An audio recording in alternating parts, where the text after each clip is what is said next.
Hey everyone, so today's video is going to be about iOS 14. As most of you probably would have guessed from my beta videos, as soon as iOS 14 public release actually came out, even though I was jailbroken and obviously I had that jailbreak set up and it had a lot of functionality, as soon as it became available, I was always going to update, and mainly was for the HomeKit functionality, the improvements in the Home app. But what I'll do is in this video, I'll just quickly go through my current setup and what basically I like about it and what I don't really like about iOS 14. So obviously coming from a jailbreak, you're always going to lose certain functionality. And the biggest thing for me was probably the amount of icons that you can actually fit on your main homepage.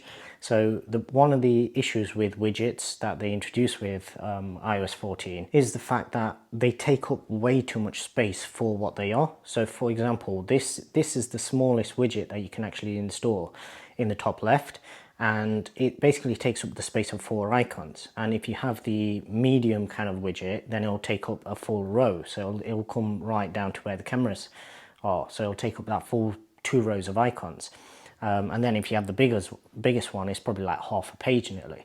So one of the issues is the fact that, firstly, obviously when you lose your jailbreak, you can only fit a certain amount of icons on the screen anyway, but then having certain widgets just takes away too much space. And there's certain apps that I always want to have on my homepage.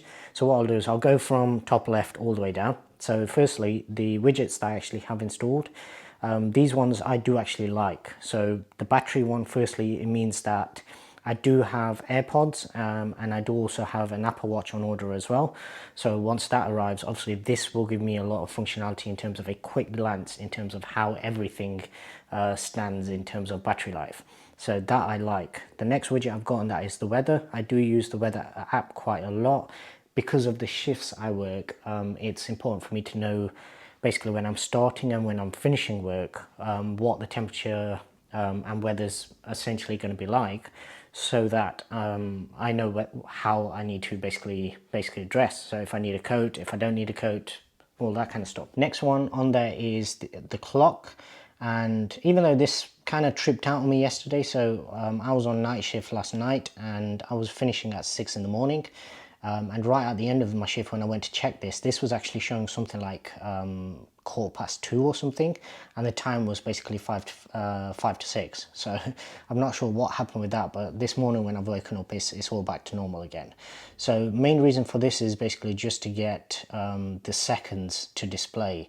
That might seem a little pedantic, but basically we use a clock-in system at work, and basically if you know what time it clocks in, then you can basically work out how early you need to leave in order to get to the clock machine to clock out. The clock machines at work, they don't work off a radio frequency or anything, so they don't actually pull internet time or anything like that. So their time is never matching up with what you have on your phone. So for example, the clock machine that I use at work is normally a minute and a half fast. So obviously if I leave at 6 o'clock on mine, then it's already a minute and a half past, and it just means I'm standing around for no reason.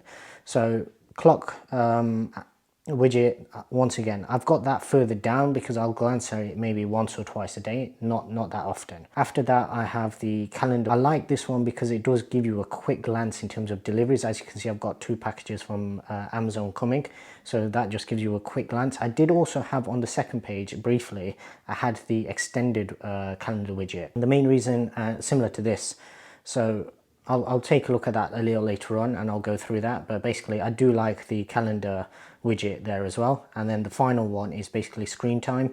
Screen time at the moment will be completely wrong for me because I've been working night shift. It literally goes from one day to the next, and as a result your times always look a lot higher than what they actually are. So for example, this 2 hours and 24 minutes is actually a lot less in terms of today's usage, but because I used it after 12 a.m. in the morning, that all gets counted on this day as well. It's not showing on screen at the moment in terms of the display, but I'm pretty sure that was up until a certain time, that'll still get counted. So that basically just needs to reset. And then back to the one that I prefer to keep it on, which is the batteries. So your top right four icons essentially is the calendar, the phone, photos and camera. Originally I did want to actually keep the camera on my dock, but then I realized that most of the time, most of my interaction is on this homepage anyway. So it doesn't really matter where I am in terms of keeping it on the dock, so then I've always got access to it. Below that comes the Apple folder. So this is essentially where I've put all of the main kind of stuff that I would associate with purchasing or anything like that in terms of Apple's core or their own apps essentially. So you've got the Apple Store, you've got all your Find My apps, FaceTime, Wallet, shortcuts. Apple's App Store, I've actually put that back in there because I realized it's very rare that I actually go in and purchase new apps. Generally, the apps that I have on my phone do 99% of everything that I want from it. The only difference is possibly when I need a new banking app, something like that, or things like that. So for that reason, normally I actually had just the App Store app on its own.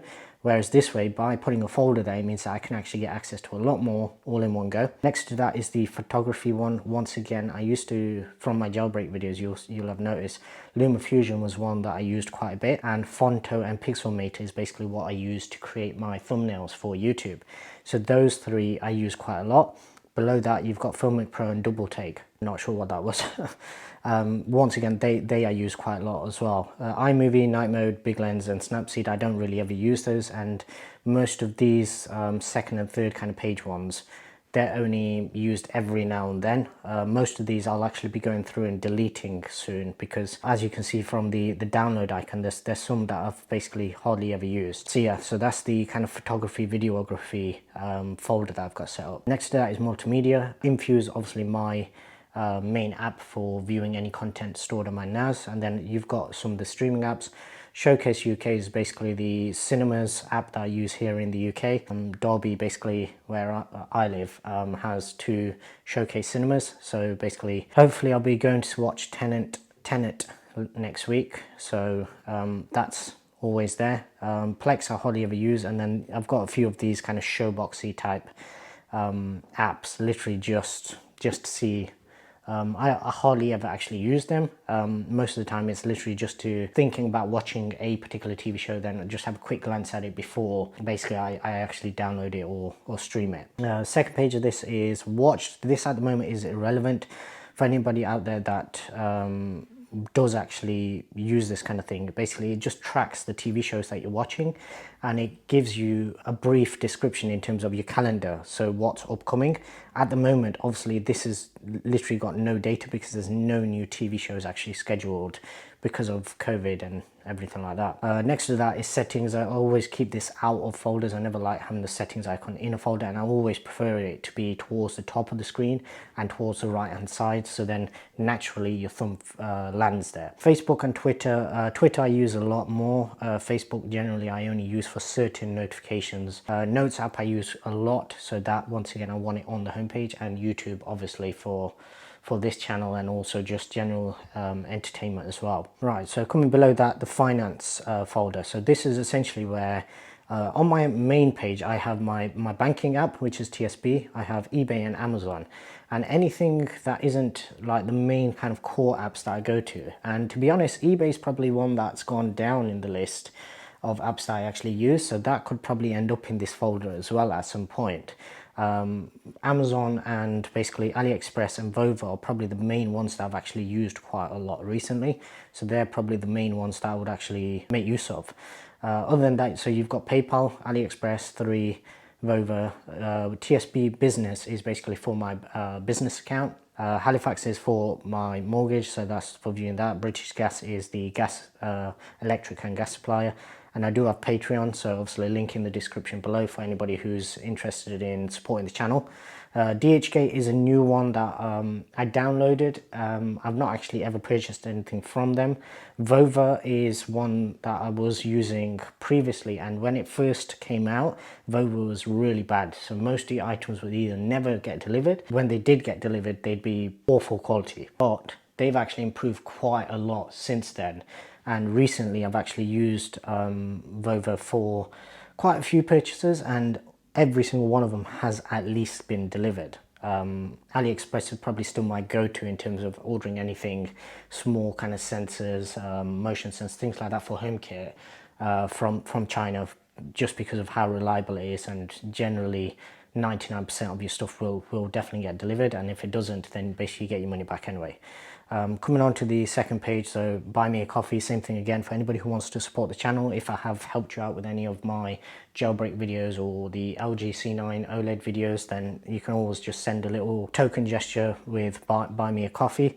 Links for that also in the description down below. And other than that, Virgin Media is basically my broadband provider, and basically the rest of these I've hardly ever used. A lot of these kind of ones in the last page, they're only there for whenever my wife wants to quick search something from one of the catalogs on my phone. As I say, the next three are basically just shopping. Amazon I'm addicted to.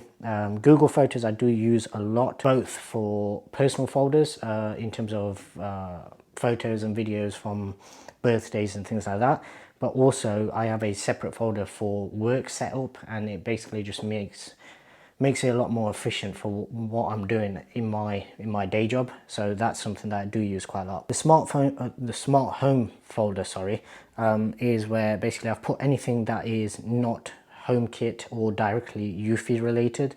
So as you can see next to it, I have UFI security.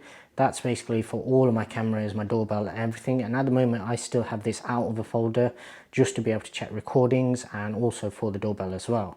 But HomeKit, the Home app is obviously the main one that I actually prefer using. But in order to update devices and keep everything on the latest firmware and possibly get new features, I do also have this set up with all of the additional apps for the individual devices. So that way I can get everything updated. Generally the only one in here that I will actually use is the LifeX ones whenever I want to change lights and moods and things like that.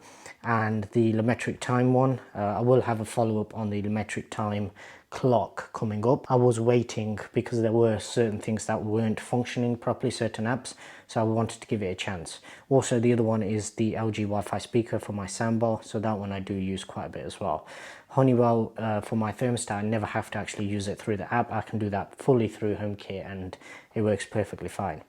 As I say, we've already discussed UFI security. YouTube Studio is obviously the bottom right. That's the one that my thumb rests on. I can just click it whenever I'm uploading videos, keeping track of videos, answering comments, things like that. Coming to the dock, we have the Mail and Safari. Now originally I didn't actually have these on the dock, but I realized because I do get quite a lot of emails still, it's best for me to actually keep both of those where I've had them previously. The messages, similarly, again, I wanted that on the dock because I use it a lot. And then the Home app, obviously coming into it, obviously this is the main reason why I actually upgraded to iOS 14 straight away, and it's the new look that you have where it's a lot more condensed. So by having these sections at the top, essentially what it does is it gives you a much better indication, so you're not having to search through different types of accessories in order to figure out what's going on with the house. So it tells me all my all my temperature and humidities all in one place. It tells me all of my windows that are open in one place, all these kind of things where it's just a better functionality. And then all of this section now is actionable devices. So these are stuff that you can actually interact with and you can turn on, turn off, all that kind of stuff. And then at the bottom, obviously you have your cameras. At the moment, I have a delivery driver sat outside trying to find a Amazon parcel for me. Doesn't look like he's been able to find it by the looks of it, because I don't think he's actually delivered anything. So he's been searching in his van for quite a while, and it looks like he's about to go without actually delivering it. But I'll let Amazon deal with that. Yeah, all your cameras, as I said in the beta videos that I actually posted, the cameras seem to work a lot better in iOS 14 than they used to in iOS 13. They're a lot more responsive. So yeah, I just thoroughly prefer this app to the one that we actually had in iOS 13, and that obviously was the main reason. The second page, I do still have all my folders.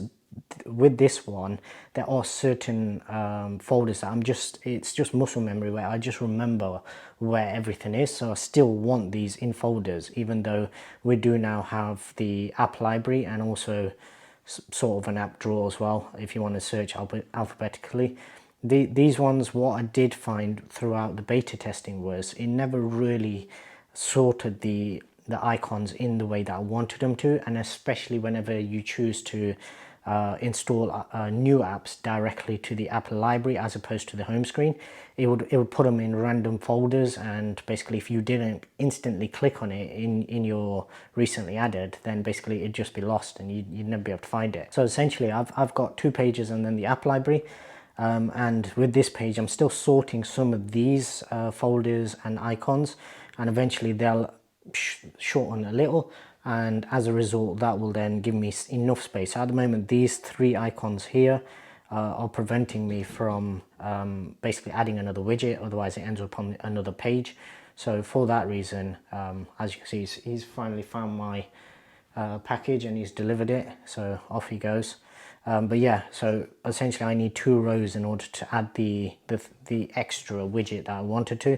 But in terms of functionality on this page, these widgets here are basically perfect for what I use them for. So I'm very happy with those ones. Coming on to the widgets page, as I say, this is the sort of expanded calendar widget, if you like, and it's got just enough information. So previously I actually installed a app from the App Store, which I think it was called Widgets, and all it did was it gave you certain functionality. So it gave you basically functionality in terms of calendars and batteries, percentage, things like that. And now with this, basically I don't need it anymore, because this app, this widget gives me everything I need. So it gives me the calendar, so I can see exactly what day it is, what the date is, and then on the left hand side it obviously gives me a brief idea in terms of upcoming events as well. Below that is the batteries one. Now I do actually like the rings and the extra size of this particular widget. Originally I had both of these shrunk down, but I did actually get rid of those and have them expanded into the medium size widgets. Below that, once again, the calendar one. This is mainly just for if I want a quicker glance in terms of timings and things like that. And below that is all your personal widgets. So this is subcount. Now I'm a little disappointed that they're not allowing third-party widgets onto the home screen yet. I would have preferred the subcount to have been on the home screen, but to be perfectly honest, once you pass 1,000 subscribers, what it looks like is it no longer gives you a instant update. So now it only updates in basically increments of 10. So for example, right now I'm on more than 1070, but it won't show it until I hit 1080. So for that reason, it doesn't really make that big of a difference. And then below that, I've got a few functionality widgets from the apps that I have installed. So yeah, so that is iOS 14 for me. I personally really like it. I know there's certain people out there that are somewhat upset in terms of how little changed, and to be perfectly honest, at first when I was using it on the iPhone 6s Plus, I had a similar sort of feeling because of the smaller screen and less icons on the home screen.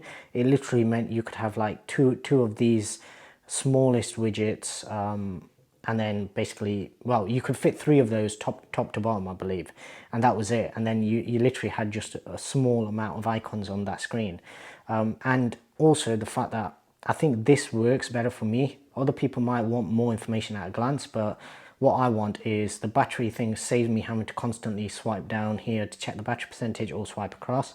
So you've always got that at a glance, and if I want to, I can then check the other things, and it obviously gives me that functionality. So for me personally, this works very well. The homepage, the background, sorry, what I did notice was having my usual one, which is the Liverpool fixtures that I used to use on my lock screen. Having that on the home screen doesn't work very well. It just, you can't see the text very well, and it just, everything clashes. So I think on here, having the just the normal kind of background that changes. I mean, I always use it in night mode, but having got these new wallpapers, I am starting to like the look of the normal kind of day mode, if you like. I've had it on night mode ever since it first came out. So what I might actually do is switch that up and have it change. So then basically it's on timer, and rather than having just constantly on night. Now the other functionality that I do like on this is the back tap feature. So at the moment what I'm going to do is tap the back of the phone twice, and as you can see that pulls, I've got that set to pull down the control center. Tap it twice again and it will go away, and if I do a triple tap it pulls down notification center, and once again repeating it gets rid of it. So that's a little accessibility feature where I'll show you how to get to it. So if you come into settings, accessibility, touch, and then if you come down to back tap, that's where you can choose what you want to do. So your options are app switcher, control center, home, lock screen, mute, notification center, reachability, screenshot, shake, Siri, spotlight, volume down, volume up, and then you also have all of these other kind of gestures and things like that. It can also do shortcuts as well. So for example, yeah, that would actually be quite cool, because what you could do is literally have it set so a double tap would carry out a scene. So for example, movie time, for me would be literally turn off all the lights and turn the TV on, turn it to a certain app. So there's a lot of functionality that you can actually do with this. I actually personally like both of those that I have set up at the moment, for the simple reason that it is actually something that I would make use of, as opposed to having one of these scenes or something like that. For me personally, that's not something that I use every day, whereas obviously having that functionality there is something that possibly I would use a lot more often. But yeah, so that was a not so short look at iOS 14 in public release. Now, having said all of this, 14 beta 2, 14.2 beta has already been released to developers. I discussed this briefly during one of my TV videos recently. I think it was the it was the Apple TV tvOS 14 video. So because the beta has already been released to developers, I'm expecting a bigger changes to actually come, because a lot of those features that will be making the iPhone 12 stand out a lot more won't have been put into this release to try and keep them hidden. Partly because of that, and partly I think was just to get everything, because they're in such a rush to get everything prepared for the release of the iPhone 12. So I would expect to see more functionality coming in the next days or weeks. But with that said, everything for me is stable. I've noticed the odd glitch here and there, the odd drop frame, but nothing like you would expect from the early stages of a beta or from previous iOS versions either. It's very, very stable. Every app has worked perfectly fine. No issues with it whatsoever that I've actually experienced. I did also try spatial audio when I updated my AirPods, and that works for me really well. I do actually really like it. But the use case for me in terms of using the AirPods is usually only whenever I'm editing and I want to just blank out all the extra noise. So for that reason, it's not something that I'd probably use all the time, but it is a cool little feature, and I can see that improving a lot as we go further down the line with better hardware and better optimization of that particular feature as well. So as I say, video's gone on for quite a long time now, so for everybody out there that's still watching, thank you very much, and I'll see you in the next one.